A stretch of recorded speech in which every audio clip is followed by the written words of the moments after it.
நாம் பெற்றுக்கொண்டே இருப்பவர்கள் தானே. அதாவது வாங்குறவன் பிச்சைக்காரனாமா, கொடுக்கிறவன் வள்ளலாமா. உங்களுக்கு தெரியுமா நண்பரே, ஞானியர்கள் எல்லாம் பெற்றவர்கள் தானே. அவர்களை நான் கொடுக்கிறவனாக இருக்கின்ற வரைக்கும் அவன் சித்தார்த்தன். எப்பொழுது ஞானத்தை அவன் பெற்றானோ அப்பொழுது அவன் புத்தனாகி போனான். பெறுதல் தான் ஞானம். பெறுதல் என்கின்ற நிலை. ரமண மகரிஷி பற்றி சொல்லுவார்கள், காலிரண்டும் வாசலோடு கையிரண்டும் திருவோடு விழலாம் அதில் பிடிசோறு விழுங்கும் முன் நடப்பேன் தெருவோடு. அதுதானே எங்க வாழ்க்கை, அதுதானே ஞானம். பெறுவதுதானே ஞானம். இன்னும் ஒரு விஷயம் சொல்லுகிறேன், ஏதோ நீங்க பெறுவது என்னாலே ஏதோ சோறு காசு இதுலயே நிக்கிறீங்க. எங்க சுயமரியாதை என்பது பெறுவதுங்க. அது யார் தந்துவிட முடியும்? உரிமை என்பது பெறுவது, தருவது அல்ல. இந்த தர்றதுல பல கேட்டகரி இருக்கு. இந்த ஜெயந்தஸ்ரீ அம்மா பேசும்போது எல்லாரும் மிஸ் பண்ணாம அதை மறுபடியும் கேளுங்க. என்னன்னா உள்ளுக்குள்ள ஒரு உள்குத்து இருக்குதுல, கொடுக்கறதுல நிறைய வகை இருக்கு.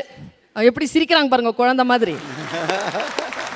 பேசும்போது எப்படி பேசுனாங்க, ஈ தா கொடுன்னு 3 வகை இருக்குங்க கொடுக்கறதுல.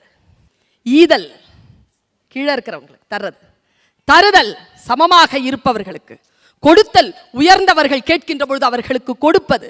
கொடுக்கிறதுல ஈ தா கொடு என்று 3 நிலைப்பாடு உண்டு. ஆனால் பெறுவதில் இதெல்லாம் கிடையாதுங்க. பெறுவது என்றால் தன்னை முழுமையாக கரைத்துக் கொள்ளாமல் எதையும் பெற்றுவிட முடியாது. செலுத்தக்கூடியவன் பெரியவனா, பெறக்கூடியவன் பெரியவனா என்றால் நமக்கு எல்லாம் சொல்லிக் கொடுத்தது தப்பாக சொல்லிக் கொடுத்திருக்கிறார்கள். தருவது தருவது தருவடு என்று சொல்லிக் கொடுத்திருக்கிறார்கள். இல்லைங்க, உண்மையிலேயே என்னிடத்தில் பாடம் பயின்ற குழந்தை ஒரு நாள் என்னிடத்தில் கேட்ட சொன்னிச்சிங்க. ஒரு குஜராத்திய குழந்தை, அவளுக்கு தமிழ் எழுத படிக்க தெரியாதுங்க.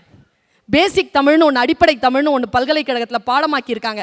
அந்த குழந்தைக்கு எழுத படிக்க பேச தமிழை நான் சொல்லித்தந்தேன்.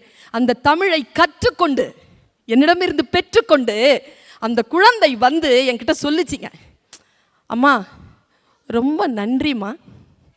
அதன் கண்களிலே ஒரு சின்ன அந்த ட்விங்க்லிங், ஒரு தமிழை, தாய் தமிழை, உன் தமிழை எனக்கு நீ கற்றுக் கொடுத்த இல்லையா, அதற்கு நான் நன்றி செலுத்துறேன் என்ற பொழுது அந்த நன்றியை விட என்ன தம்பி அதிகமான சம்பளத்தை நான் வாங்கிட போறேன்.